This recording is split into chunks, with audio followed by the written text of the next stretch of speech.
What's that story you've never been able to tell? This is a story about my friend Jonah. Grief is strange. It doesn't arrive with a warning or wait to be invited. It shows up unannounced, moves into your chest, and rearranges everything you thought was solid. When Jonah's mother passed away, everything stopped. She'd been gone for 3 months, and still, her apartment sat untouched. Her plants had withered, her books left with dog-eared pages halfway through stories she'd never finish. Jonah had meant to come sooner, but every time he tried, something inside him buckled, not from laziness or forgetfulness, but from a deeper kind of resistance, as if touching her things made her absence too real. On a rainy Wednesday evening, when the sky was heavy and the world felt still, Jonah finally forced himself to begin. He started with the little things: a pile of unopened mail, her slippers by the bed, her old perfume bottle, the one that still smelled like comfort and Sunday mornings. Then, tucked inside a nightstand drawer, he found her old cell phone. Thick, slightly outdated, with a cracked corner. It surprised him that it even powered on. The battery blinked red, gasping for life. He plugged it in, expecting little. At first there was nothing remarkable: photos of sunsets and cups of tea, voice memos labeled with grocery lists, saved text threads with relatives, most of them banal and incomplete. Then he saw the voicemail icon. 7 messages, all marked as drafts. Unsent. He nearly dismissed it, assuming they were pocket recordings or mistakes. But something about the timestamp of the first message gave him pause. March 18th, 3:04 a.m. He stared at the screen. That was just weeks before she passed. His finger hovered over the first message, and without entirely knowing why, he pressed play. Her voice filled the room. Soft, worn, and wavering with hesitation. She spoke of a dream she'd had, one where Jonah was 6 years old again, swinging too high on the old backyard swing set. In the dream, just like in real life, he fell. And just like in real life, she yelled. But what she never said, not then, and not in the years after, was that she hadn't been angry. She had been terrified.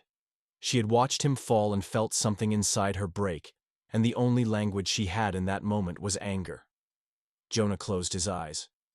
He remembered that day. The metallic taste of blood in his mouth. The way the grass scratched his cheek. Her voice. Sharp. Scared. Loud. He remembered being confused, more hurt by her reaction than by the fall itself. He hadn't thought about it in years, but here it was, returning in full color. That memory, reframed by her voice, cracked something open. He sat in silence for a while, staring at the screen. Then slowly, he played the second voicemail. Dated April 2nd, 1:41 a.m. This time, she spoke about his high school graduation.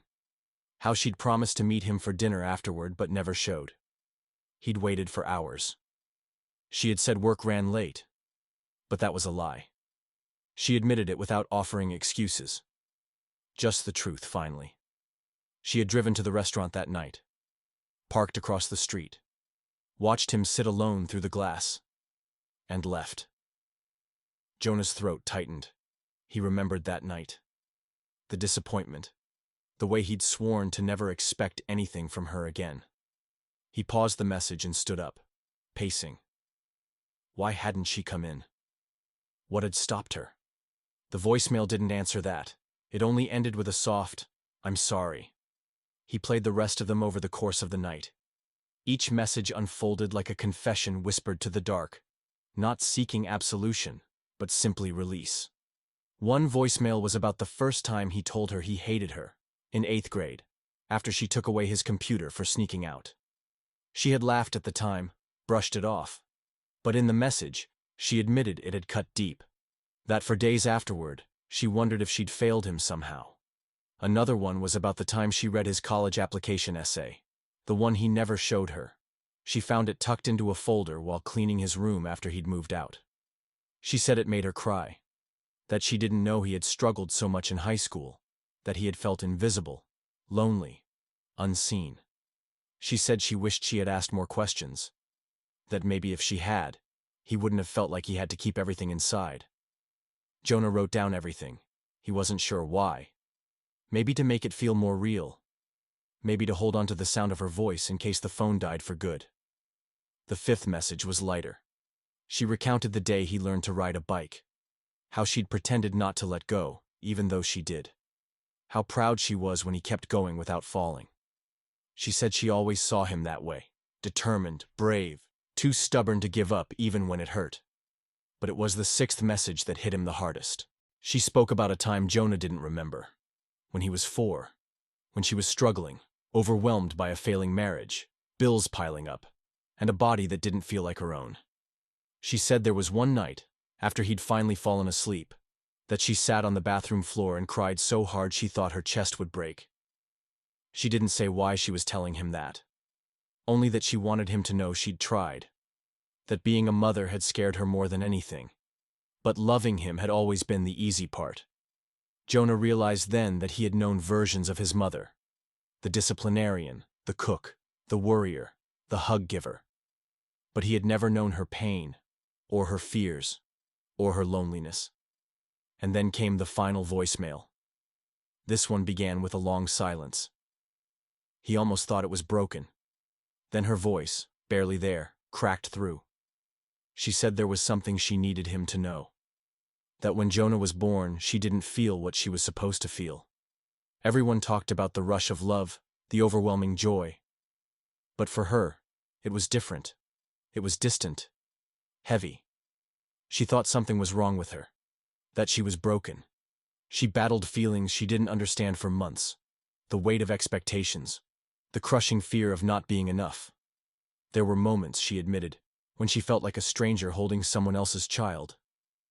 And yet, she chose to stay. To try. Every single day. She read every parenting book, joined every support group, kept every photo of Jonah taped to her fridge like a lifeline. And slowly, love became not just a feeling, but a decision. She ended the message with a pause. Then, almost in a whisper, she said, "You saved me. And I'm sorry it took me so long to realize that." Jonah sat motionless. The message ended.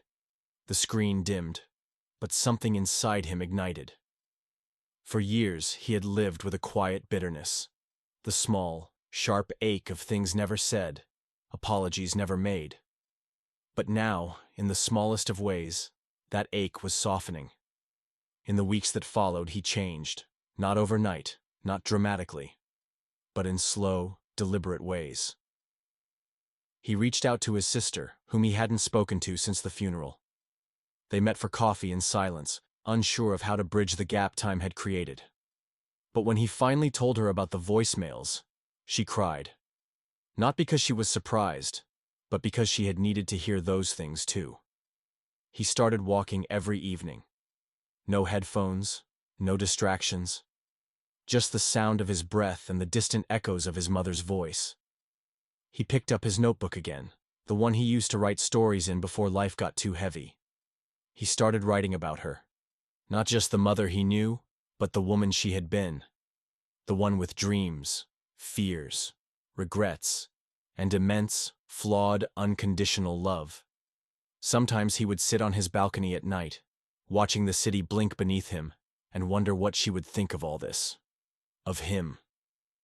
Of the way her words had changed everything she left behind. He never erased the voicemails, but he didn't listen to them as much anymore. He didn't need to. They had done their job. One night, weeks later, he found himself opening the voice recorder on his phone. He sat in the quiet, unsure what to say.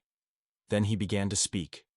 He told her he heard her, that he forgave her, that he wished he'd asked more questions, paid more attention, not taken so many things for granted. He told her he was proud of her, not for being perfect, but for trying anyway. And that he hoped, somehow she knew. Because love doesn't always look like what we expect. Sometimes it's quiet. Sometimes it's messy. Sometimes it's tucked away in unsent messages, waiting to be found. And sometimes, it's in the last voicemail.